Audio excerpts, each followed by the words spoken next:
అందరికీ నమస్కారం అండి. ఈరోజు మనం కటుకోజ్వల మనోహాచారి గారు రచించిన ఆత్మీయులు అనే ఓ చక్కటి కథను విందాం. ఇక కథలోకి వెళ్దాం. సర్రమన్న శబ్దంతో కారును సడన్ గా ఆపాడు క్యాబ్ డ్రైవర్. వెనక సీట్లో కూర్చున్న కావేరి ఉలిక్కిపడి ముందుకు చూసింది. ఎవరో ఒక నడి వయస్కురాలు కొద్దిలో ప్రమాదం నుండి బయటపడింది. ఏ ధ్యాసలో ఉందో రోడ్డును దాటుతూ కారుకు అడ్డంగా వచ్చింది. అదుపు తప్పి రోడ్డు మీద పడిపోయింది. కావేరి ఆందోళనగా డోర్ తెరుచుకొని కిందకు దూకింది.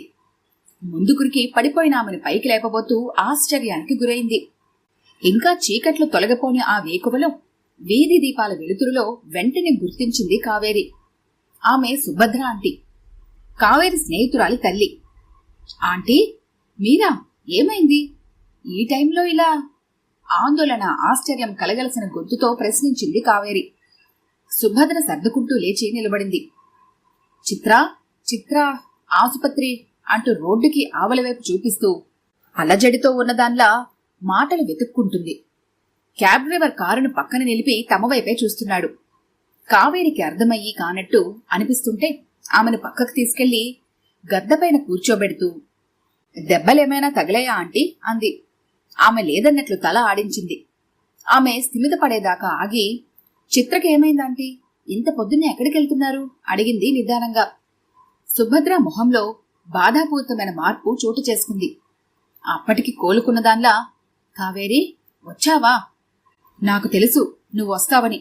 చిత్ర ఇంత పని చేస్తుందని నువ్వు ఊహించావా అంది ఆందోళన నిండిన స్వరంతో. కావేరికేమీ అర్థం కాలేదు. ఏమైందంటే చిత్రకు రెట్టించింది. సుభద్ర గొణిగినట్టుగా అంది. ఆత్మహత్యాయత్నం చేసింది. కావేరి షాక్కు గురైన దాన్లా కొన్ని క్షణాలు మాట్లాడలేకపోయింది. తర్వాత తమాయించుకుంటూ, ఎక్కడుంది ఇప్పుడు అంది ఆదుర్దాగా. రోడ్డుకి అటువైపునున్న శాంతి హాస్పిటల్ వైపు చెయ్యి చూపించింది సుభద్ర. కావేరి టైం చూసింది. ఇంకా గంటన్నర సమయం ఉంది ట్రైన్కు. రైల్వే స్టేషన్కి ఇక్కడి నుంచి నడుచుకుంటూ వెళ్లొచ్చు. క్యాబ్ అతనికి పేమెంట్ ఇచ్చేసి వెళ్లిపోమంది. బ్యాగ్ తీసుకొని పదన్నాంటీ అంది. ఆమె వెంటనే లేచి ఇంజెక్షన్ తీసుకెళ్లాలి, ఇందాక పగిలిపోయింది రోడ్డు మీద అంది. కావేరికి విషయం స్పష్టమైంది. రోడ్డుకి ఇటుపక్కనున్న ఒకే ఒక మెడికల్ షాపు రాత్రిళ్ళు తెరిచి ఉంటుంది కనుక ముసుమబ్బు వేళలో ఆమె ఈ వైపు వచ్చింది. కావేరి ఆమె చేతిలోని ప్రిస్క్రిప్షన్ అందుకొని, నేను తెస్తాను, ఇక్కడే ఉండండి అంటూ మెడికల్ స్టోర్ వైపు పరిగెత్తింది. 3 నిమిషాల్లో తిరిగొచ్చి పదండి అంది. రోడ్డుకి కుడివైపున శాంతి హాస్పిటల్స్ అని పెద్ద లైట్లతో వెలుగుతోంది. ఇద్దరు అటువైపు అడుగులేస్తుంటే కావేరి మనసులో ఎన్నెన్నో ప్రశ్నలు. చిత్ర ఎందుకు ఆత్మహత్య చేసుకోబోయింది? తనకేమీ పెద్దగా కష్టాలు కూడా లేవే. చిన్నప్పటి నుంచి తనకున్న అతి కొద్ది మంది స్నేహితుల్లో చిత్ర ఒకటి. ఇంటర్మీడియట్ దాకా కలిసి చదువుకున్నారు. ఒకరి గురించి ఒకరికి అంతా తెలుసు. అయినా తను ఆత్మహత్య దాకా వెళ్ళిందంటే తనకు తెలియని విషయాలు చాలా ఉన్నాయన్నమాట అనుకుంది కావేరి. లిఫ్టులో పైకి తీసుకెళ్తోంది సుభద్ర. ఏం జరుగుంటుంది? వీళ్ళేమీ పేద మధ్యతరగతి కుటుంబీకులు కాదు. మమ్మీలాగే ఆంటీ కూడా జాబ్ చేస్తుంది. అంకుల్కు పెద్ద పెద్ద బిజినెస్లున్నాయి. చదువులోనే ఎప్పుడు ముందుండే చిత్రకు పెద్దగా సమస్యలేవీ లేవు. కాకపోతే వాళ్ళ అమ్మా నాన్నలు కాస్త క్రమశిక్షణకు ప్రాధాన్యత ఇస్తారు. మరి ఆత్మహత్యత్నానికి కారణం ఆలోచిస్తోంది కావేరి. లిఫ్ట్ 4వ ఫ్లోర్లో ఆగింది. సుభద్రతో కలిసి గదిలోకి వెళ్ళింది. లోపల బెడ్ పైన పడుకొని ఉన్న చిత్రకు 2 నర్సులు సలేనెక్కిస్తున్నారు. ఒక పక్కన చిత్ర తమ్ముడు శ్రీకాంత్ బిత్తరపోయి కూర్చొని ఉన్నాడు. లోపలికి అడుగుపెట్టగానే, ఒక ఇంజెక్షన్ కోసం ఎంత లేటా అంటూ కావేరి చేతిలోనున్న యాంపిల్ లాక్కొని సిరింజ్లో లోడ్ చేసింది నర్సు. చిత్ర మగతలో ఉంది. తాను తాగిన బాత్రూమ్ క్లీనర్ను కక్కించేందుకు స్టమక్ వాష్ చేశారు హాస్పిటల్ వాళ్ళు. ఇంకా పూర్తిగా స్పృహలోకి రాలేదు. నర్సు సూది మందును సలైన్లోకి ఎక్కించగానే మగతలో ఉన్న చిత్ర మరింత గాఢతలోకి వెళ్ళింది. కావేరి ఆత్రంగా వెళ్లి చిత్ర పక్కనే కూర్చుంది. కాని తనిప్పుడు ఎవరొచ్చింది గుర్తించే స్థితిలో లేదు. ప్రమాదం ఏదీ లేదు కదా ఆంటీ అంది కావేరి. సుభద్ర లేదన్నట్లు తల ఊపింది. నిద్రపోనేండి, ఎవరూ లేపద్దు. ఏదైనా అవసరం పడితే పిలవండి అంటూ నర్సులిద్దరూ వెళ్లిపోయారు. గదిలో గాఢ నిశ్శబ్దం అలుముకుంది. సుభద్ర నిస్తేజమైన చూపులతో మౌనంగా కూర్చొని కూతురు వంకే చూస్తోంది. అంకుల్ లేరా ఆంటీ అంది కావేరి నిశ్శబ్దాన్ని చీల్చుతూ. లేరు, బెంగళూరు వెళ్లారు 2 రోజుల క్రితం. ఇంకో 3 రోజుల వరకు రారు. ఆయనెందుకు టెన్షన్ పెట్టాలని చెప్పలేదు కూడా. అదే మంచిదిలేండి అంటూ, నాకు తెలియని సమస్యలు ఏమున్నాయంటే చిత్రకు, అసలేం జరిగింది అని అడిగింది. జరిగింది తెలుసుకునే వరకు మనసు స్థిమితమయ్యేలా లేదు కావేరికి. రాకేష్ ట్రైన్ టైంకు అరగంట ముందు వస్తానన్నాడు స్టేషన్కు. అతనొచ్చేలోపే వెళ్లాలని ఒకవైపు, ఇక్కడ ప్రాణాపాయ స్థితిలో వెళ్లిన బాల్య స్నేహితురాలకి ఏం జరిగిందో తెలుసుకోవాలనే ఆతృత ఇంకోవైపు. ఉబలాటాన్ని అణుచుకోవడానికి ప్రయత్నిస్తూ, నాకు కాకపోతే ఎవరికి చెబుతారు, చెప్పండి ఆంటీ అంది. సుభద్ర గొంతు సవరించుకుని చెప్పడం మొదలుపెట్టింది. చిత్ర వాళ్లది చిన్న కుటుంబం. అమ్మానాన్నలు సుభద్ర, నటరాజులు, తమ్ముడు శ్రీకాంత్. పిల్లల విషయంలో చిత్ర తల్లిదండ్రులు మొదటి నుంచి స్ట్రిక్ట్ గానే ఉండేవారు. చిత్ర క్రమశిక్షణలోనే పెరిగింది. చిన్నప్పుడు చాక్లెట్ కావాలంటే చాక్లెట్స్ తింటే దగ్గొస్తుంది అనేది సుభద్ర. ఐస్ క్రీం తింటానంటే జలుబు చేస్తుందని వారించేది. చిత్రకు పాలు ఇష్టం లేకుంటే చిన్నపిల్లలు పాలు తప్పనిసరిగా తాగాలని బలవంతంగా తాగించేది. పెద్దయ్యాక స్నేహితులతో కలిసి పిజ్జాలు, బర్గర్లు తింటుంటే చూసి ఇంటికొచ్చాక క్లాస్ తీసుకుంది. బేకరీ ఫుడ్స్ తింటే లావెక్కుతారని, అవి ఆరోగ్యానికి అంత మంచివి కావని హితబోధ చేసింది. ఇంటర్మీడియట్లో ఒకరోజు క్లాసు నడవని వేళ ఫ్రెండ్స్తో కలిసి చెప్పకుండా సినిమాకెళ్లినందుకు తండ్రికి చెప్పి మరీ వార్నింగ్ ఇప్పించింది. కొందరు స్నేహితులకు ఆంక్షలు విధించింది కూడా. ఎలాంటి సినిమాలకెళ్లాలో, ఎవరితో కలిసి వెళ్లాలో కూడా తానే నిర్దేశించేది. ఇదంతా చిత్ర సరిగా అర్థం చేసుకోలేకపోయింది. చిత్రే కాదు, ఆ వయసులో ఉన్న ఏ పిల్లలు ఈ విషయాన్ని సరిగా అర్థం చేసుకోలేరు కూడా. బోడి పెత్తనంతో తమను అదుపులో పెడుతున్నాము అనుకుంటారు. అందుకు తల్లిదండ్రుల్లా కాకుండా తమ వారు ప్రేమ లేనివారు అనుకుంటారు. చిత్ర కూడా అలానే అనుకుంది. హైస్కూల్ చదువుతున్న దశలో స్కూల్ బస్ అనుకూలంగా లేకపోయేసరికి సొంతంగా ఆటోను కుదిర్చారు. సమయానికి స్కూల్లో దిగబెట్టడం, మళ్లీ సాయంత్రం ఇంటికి చేర్చడం ఆ ఆటో వాళ్ళ పని. 9వ తరగతిలో ఓ రోజు స్కూల్కి బయలుదేరిన చిత్ర మొహం చూసి ఏదో అయిందని గ్రహించాడు ఆటో అబ్బాయి శామ్యూల్. దారిలో బేకరీ దగ్గర ఆటో ఆపి చాక్లెట్ కొనిచ్చాడు. చిత్ర మొహం వెలిగింది. థ్యాంక్ యూ శామ్యూల్ అంది. చాక్లెట్ ని ఇష్టంగా తిన్నది. మరో రోజు చిత్ర మూడ్ని గ్రహించి అదే బేకరీ దగ్గర ఐస్ క్రీం కొనిచ్చాడు. ఆమె పులకించిపోయింది. శామ్యూల్, నాకు ఐస్ క్రీం కొనియాలని నీకెందుకు అనిపించింది అంది గోముగా. మీ అమ్మతోటి ఐస్ క్రీం కోసం వాదులాడ్డం చూశాను అన్నాడు శామ్యూల్.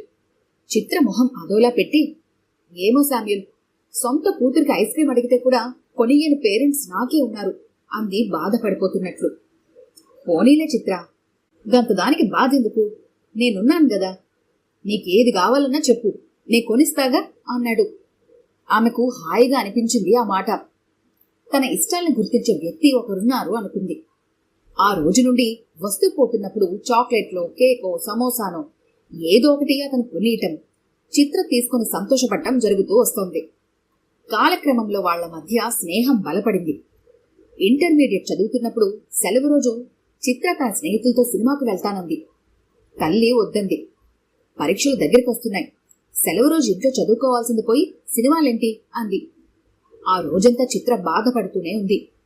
మరునాడు కాలేజీకి వెళ్తున్నప్పుడు శామ్యూల్ అడిగాడు, చిత్ర ఏమైంది, అట్లా డల్గా ఉన్నావు?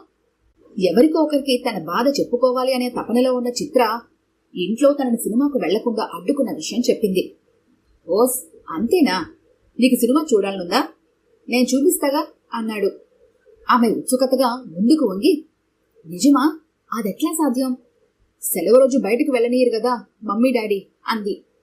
సెలవు రోజు వెళ్ళనీయరు, కాలేజీకి డుమ్మా కొట్టి పోవాలా, మళ్ళీ కాలేజ్ అయిపోయే టైంకి ఇంటికి పోవాలా అన్నాడు శామ్యూల్. ఆమె కొంత ఉత్సుకత, కొంత సందిగ్ధతలో, ఇంట్లో తెలిస్తే కాళ్ళు ఇరగొడతారు అంది. తెల్వనివ్వం గదా, కాలేజీకి లీవ్ పెట్టు, లెటర్ నేను ఇచ్చేత్తా అన్నాడు శామ్యూల్. అంతే, ఆమెలో ఉత్సాహం ఉరకలెత్తింది. ఆ రోజు అతనితో కలిసి సినిమాకెళ్ళింది. ఇంటికెళ్ళడానికి ఇంకా సమయం మిగిలిపోతే ఫాస్ట్ ఫుడ్ సెంటర్కెళ్ళి తనకిష్టమైనవన్నీ తిని మెల్లగా ఇంటికి బయలుదేరారు. వస్తుంటే, శామ్యూల్, నా మీద నీకున్నంత ఇష్టం మా పేరెంట్స్కి కూడా ఉండి ఉంటే ఎంత బాగుండేదో అంది నిర్లిప్తంగా. అతను ఆమెను ఓదారుస్తున్నట్లు ఆమె భుజం మీద చేయవేశాడు. ఆ రోజు నుండి వాళ్లకు సినిమాలు, షికార్లు సాధారణమయ్యాయి. ఇద్దరి మధ్య స్నేహం మరింత ముదిరింది. తర్వాత డిగ్రీలో కూడా కాలేజీకి వెళ్ళొచ్చేందుకు అతని ఆటోలోనే కొనసాగించేలా చూసుకుంది. ఆ రోజు చిత్ర పుట్టినరోజు. తండ్రి బిజినెస్ పని మీద పూణే వెళ్లాడు. తల్లి సుభద్రకు ఆ రోజు సాయంకాలం హెడ్ ఆఫీస్లో తప్పనిసరిగా హాజరు కావాల్సిన మీటింగ్ ఉంది. రాత్రైనా కావచ్చు. అదే విషయాన్ని చిత్రకు చెప్పి, ఈసారి బర్త్డే స్వీట్స్ పంచడంతోనే సరిపెట్టుకోమ్మా, వచ్చే ఏడు ఘనంగా చేసుకుందాం అని చెప్పి ఆఫీస్కెళ్ళింది.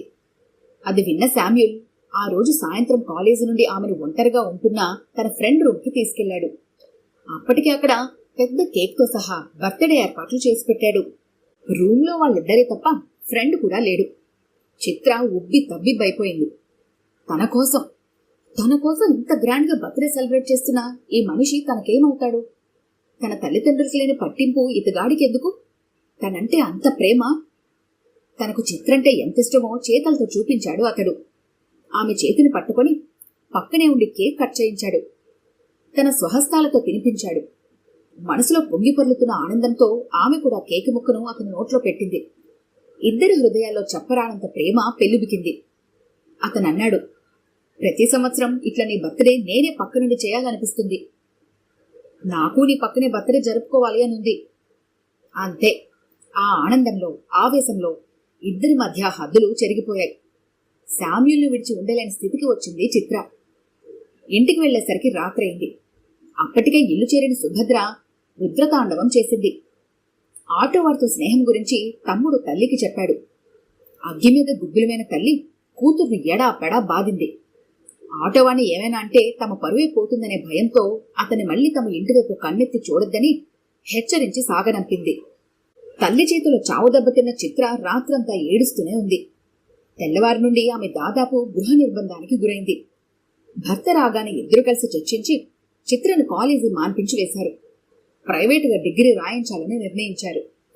చిత్ర మాత్రం శామ్యూల్ను కలుసుకోవాలని తహతహలాడుతూనే ఉంది. ఈ దశలోనే శామ్యూల్ ఏకంగా ఇద్దరం వెళ్లి చర్చిలో పెళ్లి చేసుకుందామని వర్తమానం పంపాడు. అతని ఆలోచనల్లోనే మునిగి తేలుతున్న చిత్ర ఆ రాత్రి చెప్పా పెట్టకుండా అతనితో వెళ్లిపోయింది. పరువే పరమావధిగా బ్రతికిన ఆ తల్లిదండ్రులకు కంటికి మింటికి ఏకధారగా విలిపించారు. పోలీస్ రిపోర్ట్ ఇస్తే తమ కుటుంబ పరువు పూర్తిగా గంగలో కలుస్తుందని ఆత్మీయులు నలుగురిని వెంటేసుకుని అన్ని చోట్ల గాలించారు. చిత్ర ఆచూకీ తెలియలేదు. చివరకు పోలీస్ రిపోర్ట్ ఇచ్చినా ఫలితం లేకుండా పోయింది. అయితే సరిగ్గా వారం రోజులకు చిత్ర తనే వచ్చింది, వాడిన పూబంతిల. సుభద్ర చెప్పడం ఆపింది. హాస్పిటల్ గదిలో నిశ్శబ్దం తాండవిస్తోంది. చిత్ర తన కుటుంబ సభ్యుల కంటే ఆటో వాళ్లను ఎక్కువ ఇష్టపడుతుందన్న విషయం తనకు తెలిసిందే అనుకుంది కావేరి. కాని తరువాతి పరిణామాలు తెలియవు. అందుకే తర్వాత ఏం జరిగిందాంటీ అంది ఉద్విగ్నంగా. వాస్తవం తనే గ్రహించింది. తరువాతేముంది? వాస్తవం తనే గ్రహించింది. ఏంటా వాస్తవం? తమ ఆరోగ్యం కోసం, భద్రత కోసం తల్లిదండ్రులు చేసే నియంత్రణను పిల్లలు ప్రేమరాహిత్యంగా భావించి బయటి వ్యక్తులు దురుద్దేశంతో అందించే తాయిలాలను ప్రేమ కానుకగా భావిస్తే నిండు జీవితం బలవుతుందని తానే స్వయంగా గ్రహించింది. ఎట్లా? పెళ్లి పేరుతో తీసుకెళ్లి వారం రోజుల పాటు కాపురం పెట్టాడు ఆటో అబ్బాయి. చిత్ర పెళ్లి ప్రపోజల్ తీసుకొస్తే మీ అమ్మానాన్నలు ఇష్టపడి మనిద్దరికి పెళ్లి చేస్తేనే చేసుకునేది అని లంకె తగిలించాడు. ప్రాణం పోయినా అమ్మానాన్నలు ఒప్పుకోరన్నది చిత్ర. అయితే పెండ్లి విషయం ఆలోచించుడు మానుకో అన్నాడు. పెండ్లి కాకుంటే నన్ను లేపుకొచ్చినట్లవుతుంది కదా అంది చిత్ర. ఎట్లయితేంది? మీ ఊళ్ళు పెండ్లి చేస్తామని వచ్చేందాకా గిట్లనే కలుసుకుందాం. నీ దగ్గర పైసలు నగలు ఉన్నాయి గదా, గవైపోయిందాక బేఫికర్.